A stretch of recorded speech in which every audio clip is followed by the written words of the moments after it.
National round table discussion ਮੌਕੇ ਕੰਸਟੀਟਿਊਸ਼ਨ club ਵਿਖੇ MP Simranjeet ਮਾਨ ਨੇ ਮਣੀਪੁਰ ਅਤੇ ਹਰਿਆਣਾ 'ਚ ਮੁਸਲਮਾਨ ਭਾਈਚਾਰੇ ਨਾਲ ਹੋਏ ਜ਼ਬਰ बारे की चर्चा है और इजाज़त दी है बात करने की। जो मिनॉरिटीज़ कम गिनती हैं उनके ऊपर इंडिया में बहुत ज़्यादा जबर हो रहा है। ख़ास करके मणिपुर से मैं शुरू करता हूँ। उधर ईसाई क्रिश्चियन लोगों की गिरजाघर चर्चेज जलाए गए हैं और उनकी बीवियों को नंगा करके परेड कराई गई है। एक बीवी उनमें से सूबेदार साहब की है जिन्होंने कारगिल की जंग में हिस्सा लिया था। और पार्लियामेंट मॉनसून सेशन सरकार चलने नहीं देती, क्यों करके विरोधी धिर मांग रही है कि मणिपुर के ऊपर बातचीत की जाए। जो ये जातिवादी सरकार है, इसने भी निर्णय किया है कि विरोधी धिर को पार्लियामेंट में बोलने नहीं देना मणिपुर के मसले के ऊपर। और जो मणिपुर की बहुगिनती है, जो हमारे भाई हिंदू हैं, उन्होंने एक असले का गोदाम लूट लिया है। उसमें से ग्रेनेड, AK-47 और फौजी सामान लूट के ले गए हैं। मैं पूछना चाहता हूँ कि बहुगिनती हिंदू भाइयों का देश है, इनकी फौज है, इनकी पार्लियामेंट है, इनकी सुप्रीम कोर्ट है, इनकी सेंटर की सरकार है, इनकी प्रेस है, तो फिर इनको सरकारी असला लूटने की क्या ज़रूरत पड़ गई? यही है कि उधर और खून खराबा करेंगे। फिर मैं बात करना चाहता हूँ हरियाणा में जो मुसलमानों के खिलाफ एक बहुत तकड़ी मुहिम, ये जो बीजेपी RSS की संगठन है, बजरंग दल, हिंदू विश्व परिषद, शिवसेना, मेरा ख्याल है ये बीजेपी और RSS के कंट्रोल से बाहर चले गए हैं और बीजेपी RSS इनको रोक नहीं सकती, क्यों करके आगे इलेक्शन आ रही है और इनकी ताकत से ये अगले इलेक्शन जीतना चाहते हैं। हरियाणा में एक इमाम साहब को मार दिया है, मस्जिद को जला दिया है। जो बर्मा से रोहिंग्या लोग मुसलमान आए थे, उनके घर बार सब तोड़ दिए हैं, फूंक दिए हैं और इतना जुर्म कर दिया है कि जो पंजाब और हरियाणा की हाई कोर्ट है, उसने बहुत ज़्यादा ज़बरदस्त ऑर्डर दिया है कि जो हरियाणा में घरों को गिराया जा रहा है बुलडोजर्स के साथ, वो किस कानून के नीचे ये सारी चीज़ गिराई जा रही है। और हाई कोर्ट ने इतना बड़ा लफ्ज़ इस्तेमाल किया है कि हरियाणा में एथनिक क्लेंजिंग हो रही है। एथनिक क्लेंजिंग का मतलब होता है नस्ली सफाई, ये बहुत बड़ा एक लफ्ज़ है जो हाई कोर्ट ने, जो मुसलमानों की बर्बादी हो रही है उसके लिए इस्तेमाल किया है। इससे बड़ा शब्द अंग्रेजी में या और किसी ज़बान में है नहीं जो एथनिक क्लींजिंग और नस्ली सफाई होती है। तो ये जो चीज़ें हो रही हैं ये बहुत बदकिस्मती की बात है।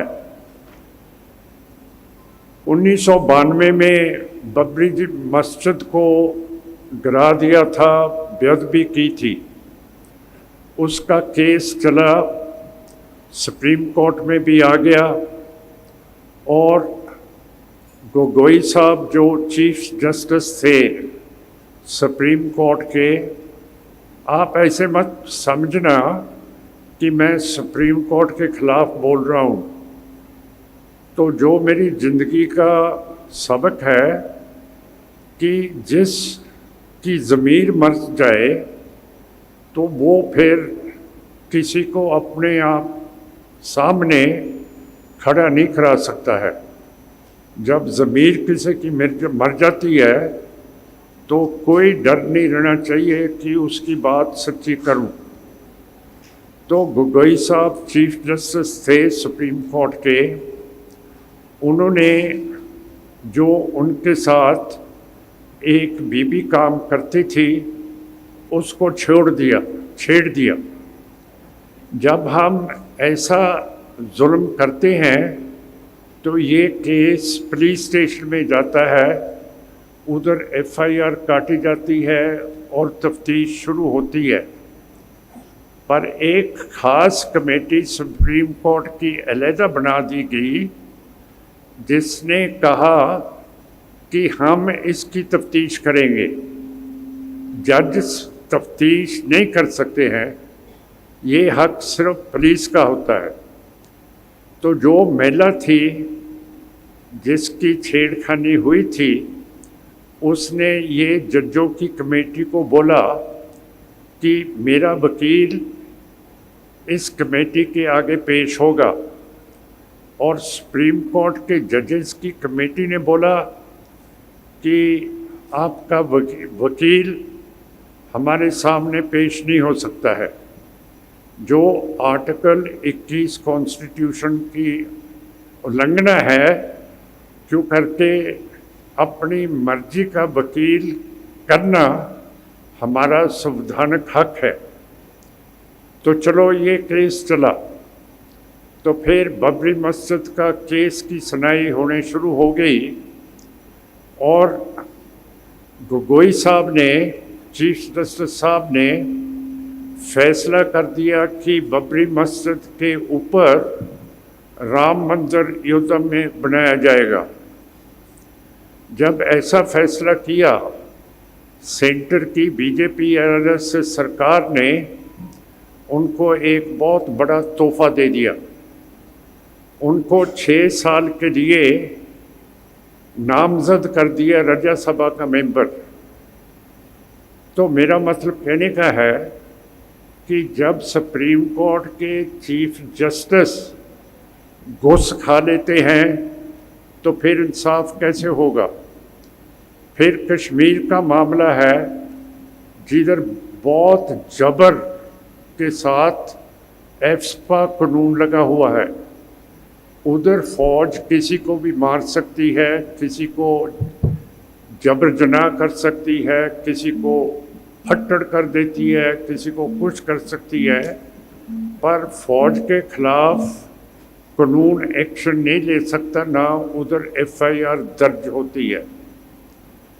तो जो एफ्सपा कानून है ये आर्टिकल 21 कॉन्स्टिट्यूशन संविधान के खिलाफ है, क्यों करके संविधान की आर्टिकल 21 बोलती है no person can be deprived of his life and liberty without the procedure laid down by law।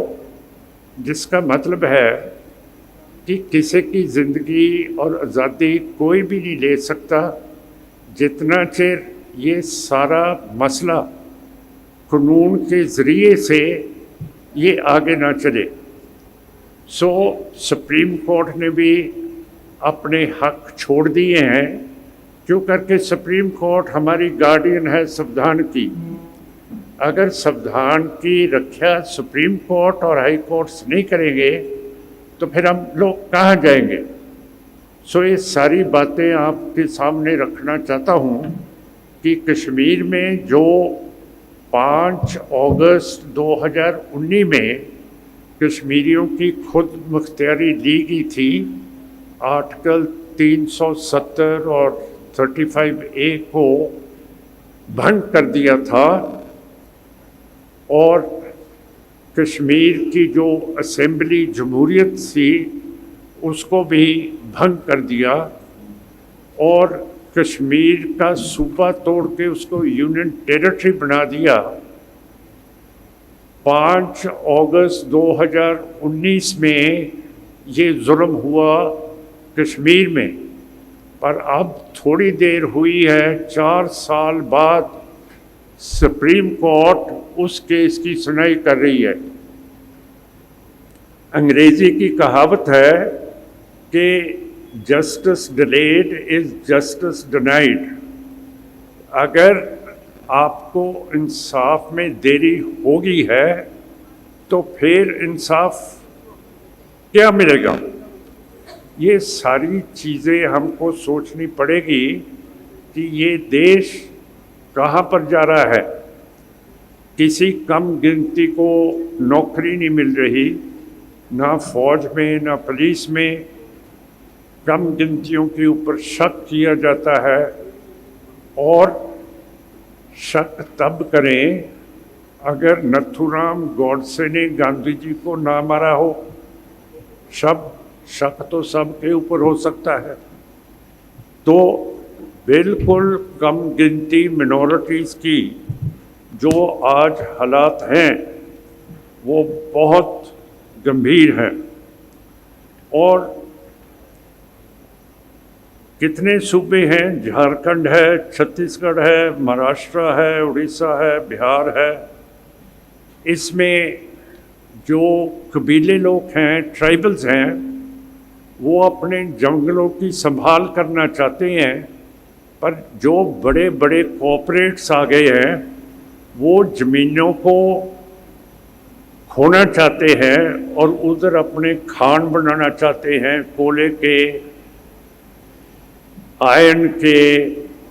उधर हीरा जवाहरात भी है, उधर लकड़ कीमती है, उसके ऊपर काबू करना चाहते हैं। तो जो आदिवासी लोग हैं वो ऐसा नहीं होने देते। वो कहते हैं कि हमारी बर्बादी होगी अगर कॉर्पोरेट्स हमारे जंगलों के ऊपर कब्जा कर लेंगे। तो फिर उनको माओवादी कहा जाता है, जहाँ उनको नक्सलाइट कहा जाता है। तो उनको सीधी सेंटर की जो पैरामिलिट्री फोर्सेस हैं उनको मार देती हैं कि ये माओवादी थे, जहाँ ये नक्सलाइट थे। क्या मेरा मतलब ऐसे कोई मार सकता है आपको नक्सलाइट कह के, माओवादी से? जितना चिर अदालत की तफ्तीश ना हो कि वाकई पुलिस ने ऐसे हत्या की है कि ये माओवादी था या नक्सलाइट था। कौन से कानून में लिखा है कि किसी को माओवादी, नक्सलाइट, सिख, मुसलमान कह के आप मार दो, जैसे कश्मीर में हो रहा है, जैसे अब मणिपुर में हो रहा है, जो अब हरियाणा में भी चल रहा है। इधर हरियाणा में लिखा है कि इन लोगों को, मुसलमानों को बुलडोज़र पनिशमेंट दे रहे हैं हम। बुलडोज़र जो फेर देते हैं इनके घरों के ऊपर, वो कहते हैं इनको तनख्वाह लगाई जाती है, पनिश किया जा रहा है। रोहिंग्याज जो मुसलमान इधर आए हैं बर्मा से, उधर उनके ऊपर खून खराबा हो रहा था, तो वो भी कश्मीर में भी आए हैं, हरियाणा में भी आए हैं। इंटरनेशनल और ह्यूमन राइट्स के मुताबिक उनका हक है कि इधर उनको सियासी पनाह दी जाए। पर रोहिंग्या क्यों करके मुसलमान हैं, उनको इधर पनाह इंटरनेशनल कानून और UN ह्यूमन राइट्स कमीशन के मुताबिक नहीं दी जा रही। अब मैं बहुत बातें कर चुका हूँ, ज़्यादा तो नहीं मेरे को करनी चाहिए, पर मैं अब मेंबर पार्लियामेंट हूँ और क्यों करके मैं सिख हूँ और जैसे आपको सच्ची बात इधर बता रहा हूँ, ऐसी बात करने की मुझे आदत है, तो मेरे को टाइम ही नहीं देते स्पीकर साहब। वो कहते हैं कि पार्लियामेंट में इजाज़त दी जाती है पार्टी को, और जितनी भी पार्टी पार्लियामेंट में हैं उनकी संख्या बहुगिनती हमारे हिंदू भाइयों की है, जिसका मतलब है कोई भी पार्टी बोलेगी तो हमारा हिंदू भाई बोलेगा। तो मेरा मतलब है कि अगर ऐसा रूल बना दिया, कम गिनती वाला मुसलमान सिख ईसाई, उसको तो टाइम ही नहीं दिया जाता, क्यों करके उसकी बहुगिनती उस पार्टी में है नहीं।